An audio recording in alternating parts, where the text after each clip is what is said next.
Again, we're here and we're seeing what's happening now. The one thing I think I actually didn't mention is that this is, I think, the first tournament since the big patch that added ammo to certain things. So we are seeing that as well, which is kind of like a minor thing. But here are the picks and bans.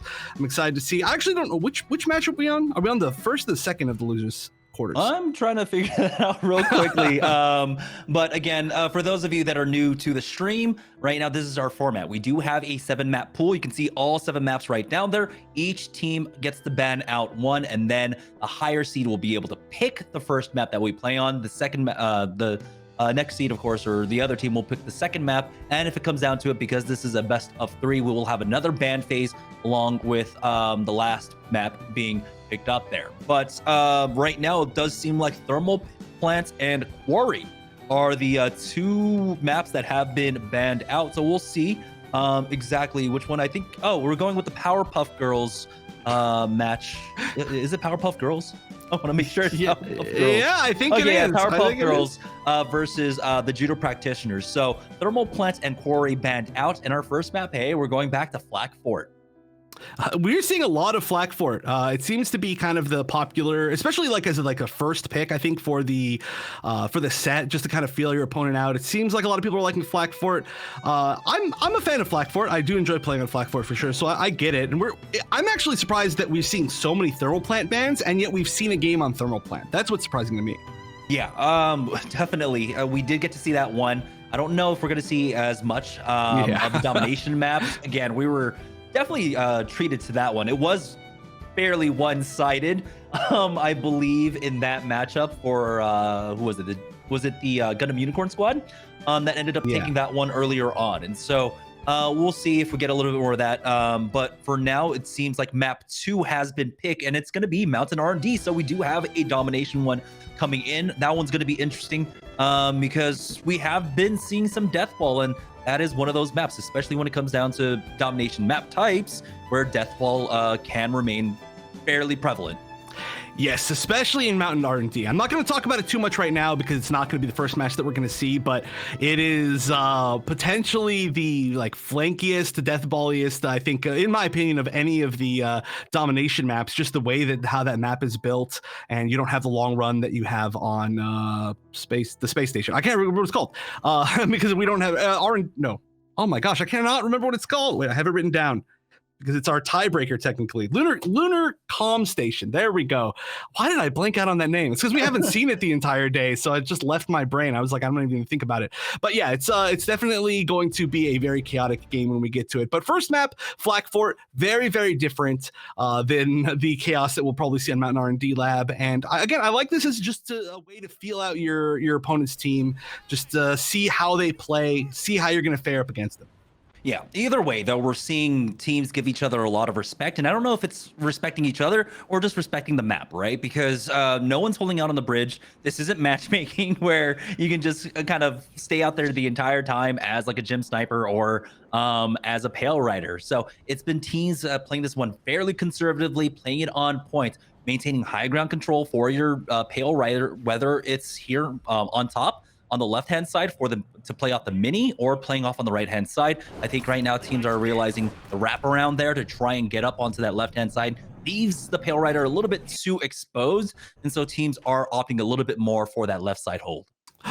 Are we gonna see a gun tank? Oh, this might be the first gun tank of the day. I would have had to assume that Gun Tank Woo was using gun tank, but we unfortunately didn't get a chance to see them at all. Oh, look, they got the emote as well. I'm about it, or not the emote, but the stamp.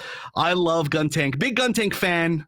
Just as far as being an actual suit, that would have been one of my picks if it wasn't in the game already. That would have been the answer from earlier, but we'll see how it works out here. It definitely can get some nice angles, but we don't see it a lot in competitive play because it can be a little bit low damage overall if you're not in the really perfect positions. I want to see how it works. Yeah, I think the nice thing about it is that, well, they're not playing Dom, so they're not going to have access to a Screaming Nimbus quite yet. And so you'll just have a charge in with quasi invulnerability available to you to try and open up space for your squad. Now you got to be careful here. Turn A, he actually doesn't actually step on those mines, so they weren't quite available to them there. But you can see now this is that that hold coming out from the Pale Rider. They hold this high ground and it becomes almost impenetrable. No one really there to follow up on a dive. If the Exia tries to get in, Barbados gets cleared as well, but the Marsai hook is enough to take that Ashamar down. That was actually such a funny angle. It hooked it onto the top of the wall rather than actually hooking it to the ground. That was almost a really unfortunate situation for the Mars side, but the fact that it worked out, it all worked out in the end. But that hook can sometimes betray you as the Mars side. And we are going to see the Dom still just holding up here. This hold is really nice. Dom, of course, can land, I want to say, more mines in this building than almost anywhere else in any other map. There are just a lot of spots that you can drop in, and it's very hard for people to avoid it. Especially here from the high ground, right? I mean, you're just controlling almost all the chokes with this Dom if you're able to get into position. He does have 3 charges down. I don't think he actually has any mines down currently, which is one of the big problems for me when I play Dom. I forget about it all the time. Barbados tries to go in for that execute, gets swapped off, and now the Sazabi left alone. But you can see the kind of defensiveness that's coming out. Ooh, a Marihu pickup to try and play against this, to try and open things up from the offense. Yeah, this is the suit that got, I would say, probably buffed the most in this most recent patch, but of course it was considered one of the weakest in the entire game for a long time. If you can land shots with this thing, though, it can be a monster, and I like that you're using it inside. Also, if you can land that F, that AoE explosion stun, it is literally like landing an ult. They don't even need that. Barbados goes in, picks up 2. The scan, actually, I think is pretty clutch here.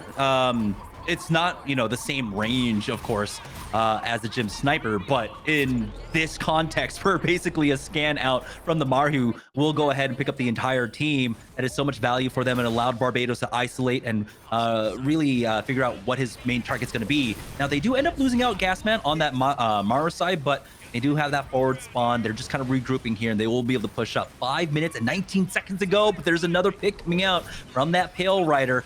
They do have him behind cover. They'll be able to get the res onto Chaotic and now regroup. Yeah, now they're still on the Mihiru here, but it can be kind of hard to hit something with Mihiru right now. And wow, we're on a 9 kill streak on that Dom. Oh, everybody just flying together. Oh, trying to ult the turn A ult out of the air. I respect that choice. It's very unfortunate it didn't work. I think the flight ended just a little bit too soon, but if we got to see that, that would have been like the pinnacle of today. Try again. Judo practitioners are on the point. They've already gotten 1 tick, about to get a 2nd tick for themselves. As I believe we got the Hades going down. Gun take will fall first, but he is behind cover, and Methus is there for that res. We got Barbados going in, finding 1, but he ends up trading his life for that effort. Turn A, missing the Judo throw, but it's enough for him to at least cause some havoc as he does end up falling down. The defense is able to hold for now and stem the bleeding. Yeah, I mean, that's already, was that quite 3 ticks? No, not quite 3 ticks. Just a little bit more time on there could have been huge. I mean, still a good amount, right? There's 4 minutes left. That is a huge amount of time. And all they need to do is just get 2 more ticks. But that's one thing that I really, really like about Guntank, right? And I think a lot of people really like about Guntank is that if you can push forward and get that into that position with it, its res is actually truly like a combat res. Like you can pick somebody up instantly before the enemy team can actually do anything about it. In a lot of situations, not every situation, but it can keep you going for a lot longer than you'd expect. It is its own support in its own weird way. But here we go, a big push from the top, but oh, they're just getting jumped on. Almost every single person on this defensive team just jumped on those 2 people. That's rough. Oh boy, they opened up with a lot of G maneuvers there as well. The funnels were being used. Now point is being contested, but here comes the regroup now from the defense.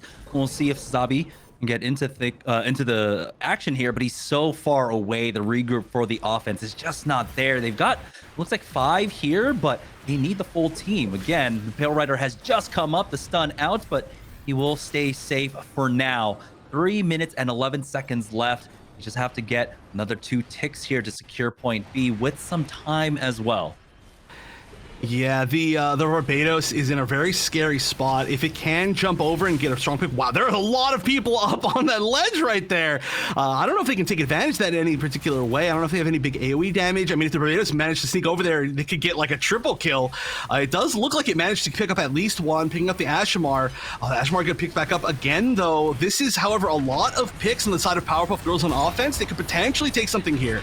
Yeah, but for them, they need to be able to get the respawn. Guntank getting focused down now, and he will fall. Sazabi will be the next as well. Dom pushing forward for that one. And so the defense will hold for the time being. The Powerpuff Girls resetting, can see now they are trying to set up for that high ground once more. They don't want to be put in that similar situation. They don't want to be forced onto the low. Trying to shoot up can be difficult. And it's the regroup. We do have 3 G maneuvers coming up, actually a 4th now, as that core fighter is out trying to find a pick for itself. I don't know if it finds an angle as the energy cable's been utilized along with that turn A butterfly ultimate, but he has been stunned out of the sky. Still though, got some value and created space for his squad. They are on the point. They've picked up 1 tick as the rest of the team funnels on in, but the defense is coming out now, finding some of their own. Methis is trying to go in, try and get that res onto the gun tank, but he will get finished off, and it looks like the defense will hold once more. Yeah, that was so many G maneuvers committed to in that play right there, and I don't think many of them got that much mileage. The fact that there are 2 kind of awkward ones to hit at the same time, I think you pull out the turn A ult and it kind of makes people run away, and then maybe you're not going to be able to find anything with the G maneuver coming out of the gun tank. But now they only have 120 seconds left. They've got 1 minute and 20 seconds left, and they're going to have to find a really big push without almost any G maneuvers. Maybe like 1 or 2 up again, but maybe not even. Yeah, maybe they get the Sea Snake at this point. With the Mars Light, he's at 71%, but I don't even know if that's going to be enough. Funnels coming in with the Sazabi, he's at 80% right now, but they still just have to get maintain presence on the point, and they might have to do it without taking height. This is their last opportunity to really try and fight for it. You can see them actually splitting up just a little bit. A pair going over to the right, a pair going to the left, but it is just the Hades cleanup along with the funnels coming out from the defense now. The Powerpuff Girls forcing them back, and there's going to be one more opportunity unless they get taken down here. Both the supports are able to back away. Methis there along with his gun tank staying alive, and here comes the rest of the squad now going in for one last push with 27 seconds left to go. Yeah, not much time at all. Somebody needs to get on point. I'm sure somebody can find a way on point, right? They've got the Methis, they've got the Barbados, but they are holding extremely well. Again, so many people stacking up on these ledges. And this Ashimar on a 19, about to be 20 player kill streak, just absolutely on fire. And that is going to be for sure be a hold. There's like one person on point, I think, and they're going to go down as well. Not technically a team kill, but pretty much a team kill. And that was a great way to hold. Yeah, just so many G maneuvers that they couldn't stop with offensive G maneuvers just because they committed them all that one time and it just didn't work out at all. I think maybe staggering them a little bit more could have worked, but it's just a communication thing and an experience thing, and it was a good attempt, but still close, still close. Getting 3 ticks, not quite all 4, is still very, very close to making it work. Yeah, 3 ticks there for the judo practitioners on Behold, but now it's their turn for the defense, and really, they're going to want to try and just get a full stop them at point A, because fighting for point B will be extremely difficult. It doesn't seem like we are getting much in the way of changes in composition for them. They still have the Ashimar there available. And right now, again, it's coming down. I think there's almost core 5 in the kind of play we've been seeing today. The Exia, the Pale Rider, along with the Methis Dom and the Zazabi. And then your 6th is your Flex. What else do you want to complement your composition? We're seeing some Unicorn, we're seeing some Turn A, and that's coming out for the judo practitioners here on their defense. Yeah, we've seen just a few little switches here and there. It's cool to see, and I think sometimes we've seen maybe the Methis be switched out for the Unicorn, but I agree this is definitely looking like a core, at least for this like current meta without the Zaku 2 in it. Once the that bug is fixed, it'll come back, and I'm sure we'll see something completely different again, or hopefully maybe we're gonna get some new suits with season 2. So we'll just see how it continues to evolve, but this is looking pretty solid, and definitely the teams that have the strongest players of those particular suits have been doing the best, right? Like the fact that we're seeing like the strong Pale Rider and Exia coming out of Bozos, and then we've got like strong Sazabi and like I mean, I don't even, honestly, everybody's pretty good. Coming up to this point, we're in the top 6 technically now, I believe, so I'm not even going to say specific names because everybody's really good, and it all just comes down to who plays better. Yeah, Powerpuff Girls now on their offense. Looks like the large majority of the team opting to go for underneath that bridge, but here it is. Trying to fight for that high ground. On the opposite side, that's going to be Ashimar going for that initial damage. Does poke away and trades for very little damage onto him right now. Dom on the low, though. Might kind of be interesting here. as it's not that same kind of Pale Rider hold that we've been seeing that actually opens it up. Batty ends up picking up one. That's going to be Gundam going down to Zabi now a little bit more free, but the res is there coming out from the Dom. So it's back up to a 6v6. The first tick about to come in now for the Powerpuff girls. You can see now Zabi trying to play with his Methus, but he's getting charged now, pulled in 482, 100, and he will go down. That's the tank line gone for the defense. Yeah, that was a really nice focus to break that shield on the Sazabi. And I mean, this game I feel is so much about the Doms and how they're playing within this game, but this is going to be a very quick first pick, and oh my gosh, almost 7 minutes. Now they are going to have to just not quite take all 4 ticks. It's going to be about 3.5 ticks that they need to take, but 7 minutes is about the maximum amount of time that you could possibly have to try to get this. And whoa, they are just immediately running over the defense. It feels like almost inevitable they're going to get at least 1 tick or at least somebody on point after this push. And it's that high ground push. Mahiru is in play once more now for the Judo practitioners, but the Dom gets a little bit too aggressive there, and he gets taken out now. We'll see if they can try and get the finish as the res comes through. No, it will not. Turn A has gone down. Now the offense in a pretty good spot. They do have 3 on point, currently about to secure their second tick, and the Powerpuff girls are running away with things. The Ashmar punch being utilized as well, taking out Chaotic. He does get rezzed up. A gun take in the middle of the action, uses that charge to buy a little bit more time, but it's not going to be enough. He will ultimately go down, picking up Kaiser along the way, but Chaotic once more will fall. The defense are in absolute shambles as the third tick comes in for the Powerpuff girls. Yeah, they're just all the defense is just pushing in one at a time. They're stopping it from going up too much, but they are just slowly falling. We see the ult. The Methus ult, I think, was actually active on the Dom. The Dom is getting a ton of mileage now with his own ult. It's going to be 6 people down. That's going to push so many people off of the point, even if they do manage to get back, and that is going to be enough. And it's going to be a very, very quick game. Maybe the quickest game that we've had all day on offense there for the Judo practitioners. Wow. What? That was 2 minutes essentially on that offense, and it really did come down to Casino doing an amazing job, I think, on that Dom.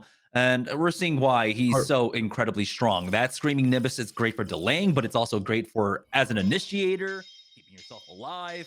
I think Dom was the first mobile suit that I played during the network test earlier this year, and I immediately fell in love with him as a quote unquote support mobile suit. He just dishes out so much damage, and his dueling capabilities are amazing. Yeah, it looks like my picture is frozen again, but at least it's less of an embarrassing pose this time. But yeah, I agree with you. Dom, it can do so much, right? I think it's maybe the most unique suit in the game, right? It's tanky, and it's a support, and it does damage in its own strange way. And the laser is a very unique move within itself to have within that kit. And its movement, of course, is maybe the most unique of all of the movements. So just a whole lot of weird things. Like, I'm sure I can fix my camera pretty soon if we're going into something. But honestly, sorry, first of all, I gotta say I said the wrong name again. That was, of course, Powerpuff Girls that managed to take that very strongly with Casino, who is a name that I have heard before for sure, playing on that Dom. And I mentioned this before, but I feel like the Dom play, especially on that map and especially between those two teams, was really what decided it. And Casino is just playing so well. Yeah, so congratulations. Powerpuff Girls will be moving on to the loser semifinals, which will be taking place tomorrow. And they'll be awaiting, of course, the winners of the Tekka versus Inarizaki match. That is also be taking place in losers quarterfinals. That'll be taking place right after this break. So we're going to go ahead and take a short break. When we get back, we'll have our next match right after this.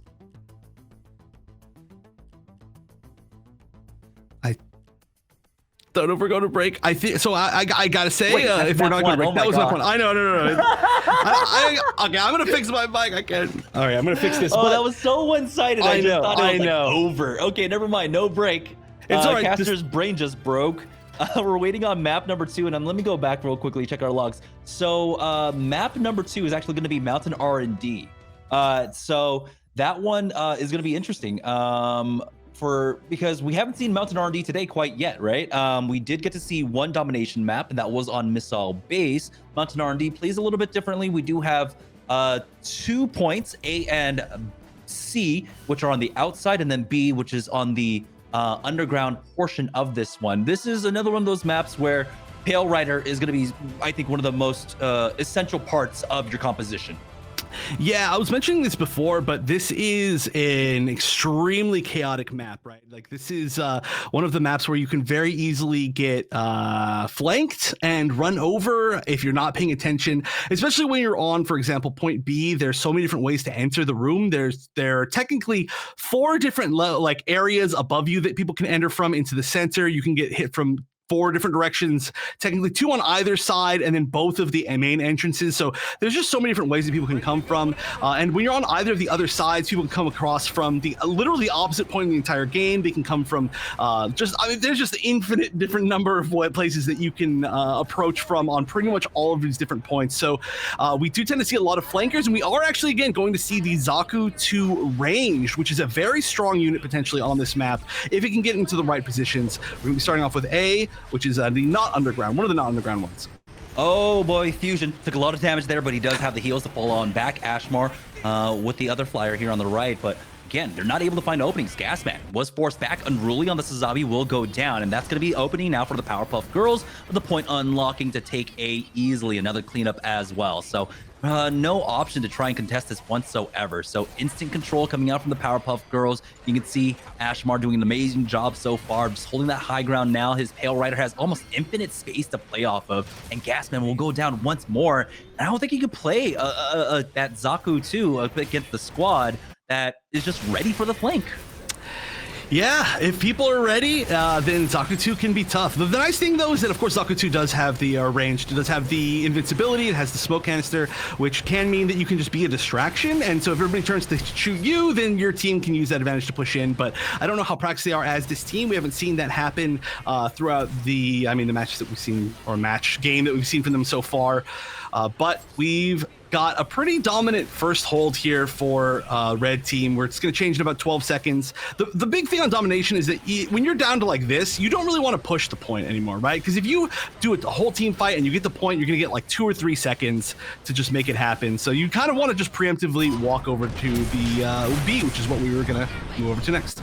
Yeah, you can see now the high ground being maintained. Dom is up here. They will have the Trans Am to play off of as well for the Powerpuff Girls. And this is basically Exia's playground once he has that Trans Am to be able to get in. But I don't even think they need that. The first pick going down. It is a 1-for-1 exchange with the Reses coming out, though, as Zeros finds one more. But point is about to unlock. They've got the Screaming Nimbus. They've got the Hades along with Trans Am to play off of here. And put the initial pick onto Batty, and there's the Screaming Nimbus coming on in. They want to play off of this to just create some space, allow their team to come on in, maybe even pick up 3 there for Casino on the Dom. I was talking about the players that are just looking so good on their particular suits within this tournament, and Casino is for sure one of them. I'm surprised that this team went down into the losers bracket in almost round 1 and round 2 of the entire tournament. That's impressive from Zaki, just to be able to knock them down. But they very much have a chance, I think, to make it back in the grand finals here, especially with this Dom play. It's looking so good. Yeah, Casino just knew exactly when to pop that one as well. Point unlocked, 70% now for the Powerpuff Girls. Here comes the full push on out. They've got the energy cable, and that is the only G maneuver until they've got the Turn A Gundam Ultimate up. But no, that push has been instantly thwarted now from the Powerpuff Girls. Point A will be our next spot now, and Powerpuff Girls starting to move in for it. Yeah, just even getting a pick at the very end right there, or even 2 picks. And yeah, you can see how quickly you can get from 1 point to another on this map. That's the other really unique thing about it, is that they're not staggered in ways that they're blocked off. You're just there. You just take one little hallway and you're there immediately. So the fact that they had more people up when that ended, it didn't give the other team an opportunity to move in position. Oh my gosh, everyone's going down with the help of that Exia from behind, just flanking all the way through to their spawn. That was a little bit of a missed shot right there to shoot in the ground, but this is looking like this is probably going to be already this very first round of this game 2 going to Powerpuff Girls if they can just hold on just a little bit longer. Yeah, they've got Turn A G maneuver up, I believe, but I don't even know if they're going to be able to get in for free. It's just going to be free shooting for that Pale Rider. Dom also can deal with flying types extremely well, and as soon as he pops it, he gets a trade on the Unicorn at the very least, but he gets instantly taken down. Unicorn is rezzed on up. Ashmar will fall, and that's going to be the Powerpuff Girls cleaning things up. Now, they do get that Hades ultimate down, but it's only for 1 exchange before he falls, and it's Powerpuff Girls taking 100-7 in our first half. Wow, that is, I mean, just between this round and the previous round of attack that we saw on Flak Fort, Powerpuff Girls is looking like a really strong team. And, you know, I mentioned this earlier, but I got some little information from the different teams. Thank you to Powerpuff Girls. Most of them submitted their responses.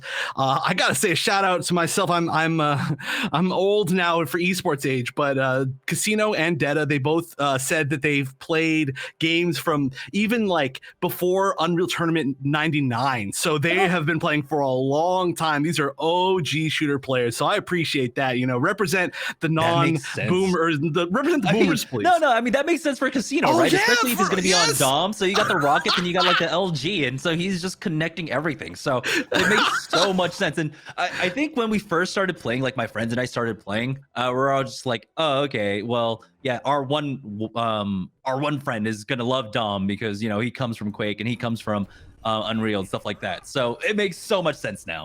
It's true. I didn't even think about that. That's actually hilarious. That's super perfect. And yeah, it does actually really show through. So that's really cool to see. But this team is, yeah, really impressive. A few of them have said that they like have zero competitive experience. This is definitely the first time together as a competitive team. So I'm loving what I'm seeing. And here we go. Round number 2 in game number 2. We're fighting for B. Yeah, and it's basically match point now. Coming out from the Powerpuff Girls, and oh man, they've already lost out on one on the Judo Practitioner's side here as they are forced back.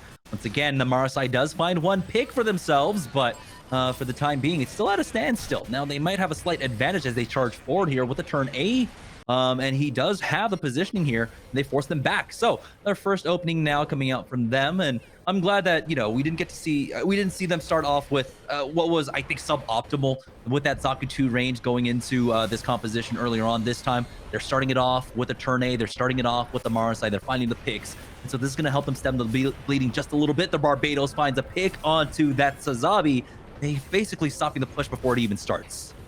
Oh yeah, I'm a big fan of Marasai on this level. I'm one of those players who just auto picks Marasai as soon as we see this level. There are so many like little hallways that are exactly the range of the Marasai spear.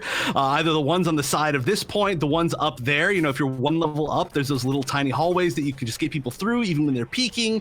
It's like literally like fish in a barrel at this point. So I'm a big fan of Marasai. I haven't played it actually as much since the spear got slowed down, but I'm sure the angles are still really good. And wow, that's a lot of people holding that high ground.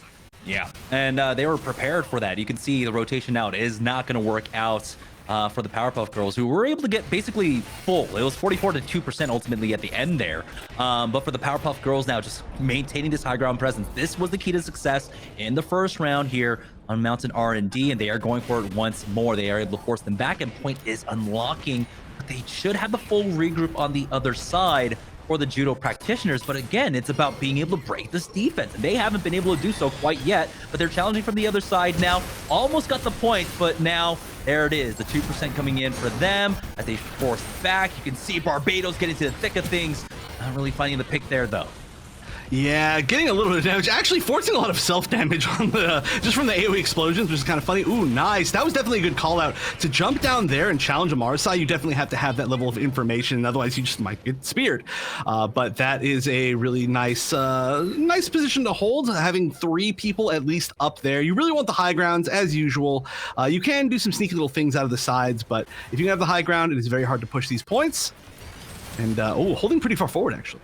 Yeah, they've almost got the Unicorn Ultimate up as well, but hey, all they need is the Barbados one to finish that one off. They do end up losing out Gasman, but it's a 2-for-1 exchange, and they have the space to go in. They don't actually get the point quite yet, but they ultimately get it in the end. It'll be about 5 or 6%. That's all they get here, as they get the rest of the clean team wipe on to the Powerpuff Girls, and then transition for that A-hole. They need to go for that high ground immediately and make sure they do not lose that one. You can see Marasai getting up there instantly to try and get that tether, try and pull someone in. There it is. He goes fishing. It's the Dom, but he's the one that ends up falling.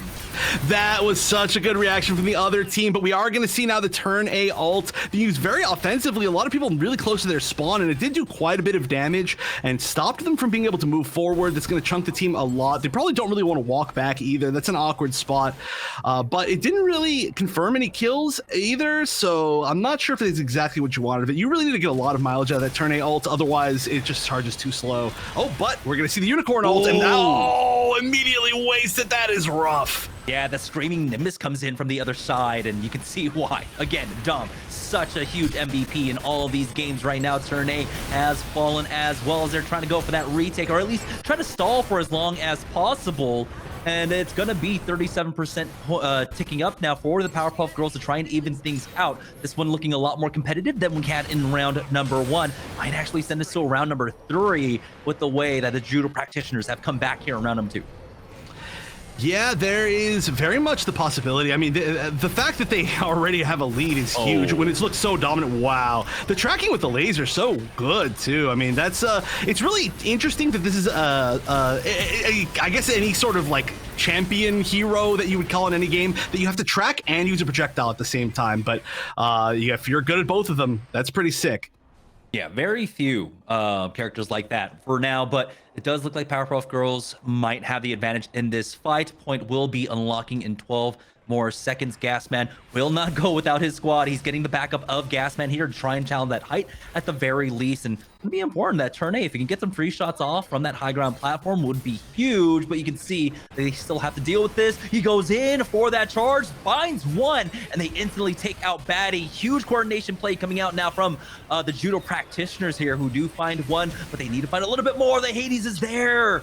They're going to be able to fight back into this one. Point is still being contested for now, but it's the man advantage now for the Powerpuff Girls. Yeah, that was a tough spot to fight from the turn A, just having to be in the middle of that entire battle. You really want to have some angles, but that is a team kill. And it looks like this is going to be the spot where this ends. So this will be B being held. Like I said, there's a bunch of different ways to fight into B, but it also can be very, very hard to actually get into because every single place that you push in from, you're technically vulnerable. And I love these angles that they're holding on defense. They're not vulnerable to the people on the top. They've got really good angles on people walking through the little hallways. And yeah, look at this. You have to jump down and commit, and the committal is going to hurt a lot. And there's 3 G maneuvers now in play for the Powerpuff Girls. They've got the funnels down. I believe they might have had Unicorn Ultimate as well. And so that's going to be the 2-0, both on this map and in the set coming out for the Powerpuff Girls. Now they are moving on to tomorrow's matches. But man, we got to see that maybe the matchup between Powerpuff Girls and Inarizaki was a little bit closer than the 2-0 shows on the scoreline in our bracket.